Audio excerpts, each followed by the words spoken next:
Alors aujourd'hui, petite vidéo spéciale pour pour aborder un petit peu un thème un peu particulier qui est la self-défense dans la rue. C'est tout un univers à part entière, hein. Il y a tellement de choses, c'est très vaste. On peut passer sa vie entière à étudier ce domaine. C'est quelque chose qui m'intéresse beaucoup depuis des années. J'ai peut-être que des personnes qui me connaissent même ne sont pas au courant de cet aspect de moi, mais voilà, j'ai pratiqué les sports de combat, j'ai été formé au combat, et, même de façon assez approfondie.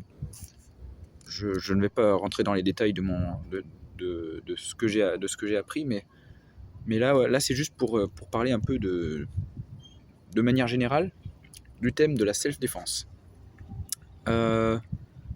C'est quelque chose de passionnant et en réalité c'est quelque chose, pour moi c'est presque un devoir civique d'être capable de se défendre et de défendre les personnes qu'on aime.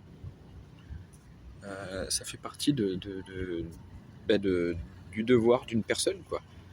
Parce que ça peut tomber sur n'importe qui.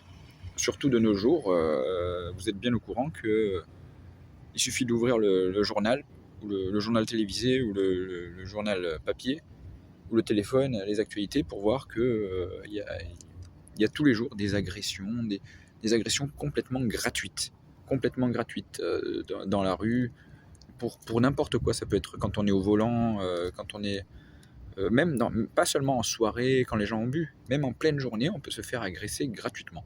Alors je veux pas faire rentrer qui que ce soit en paranoïa, hein, c'est pas le but. Mais c'est bien d'avoir un grand maître disait la vigilance tranquille. Et ça, c'est un très bon mot, je trouve, une très bonne expression pour dire qu'il faut pas être parano, mais il faut pas être non plus l'autre extrême où on est dans le monde des bisounours. Non, à partir du moment où on est dehors, il faut avoir cette conscience-là de se dire, voilà, il peut se passer quelque chose. Bien sûr, on va pas être, on va pas dévisager toutes les personnes et tout, mais voilà, après, il y a tout un tas de, c'est pour ça, c'est un sujet tellement vaste. Il faut des années pour comprendre en profondeur le thème et pour être vraiment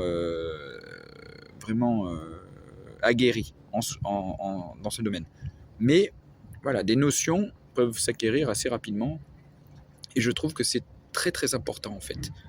Même pour les personnes qui n'aiment pas spécialement les sports de combat en soi, d'avoir une formation de base, c'est un peu comme les gestes de premier secours, c'est un devoir civique pour moi, c'est la base. Parce que si demain, vous, ou même pire encore, quelqu'un de votre famille que vous aimez, eh ben, vous êtes avec cette personne et elle se fait agresser, et que vous ne pouvez pas la défendre, eh ben, il y aura de la culpabilité à mon avis, hein. Voilà, donc c'est une petite introduction à ça. Peut-être que je vais faire d'autres petites vidéos sur des thèmes un peu plus spécifiques de la self-défense. Je deviens pas un coach en self-défense, attention, oh là là, malheur. Mais, euh, mais, euh, mais peut-être que je vais parler de certains points en particulier, parce que c'est tellement vaste.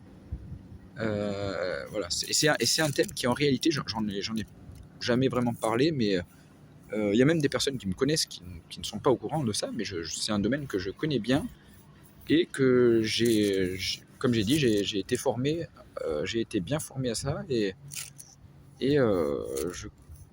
j'en connais j'en connais pas mal de choses sur le domaine. Voilà. C'est un domaine qui me plaît.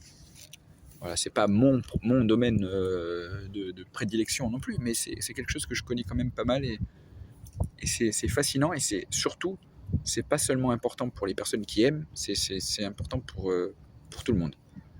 Allez.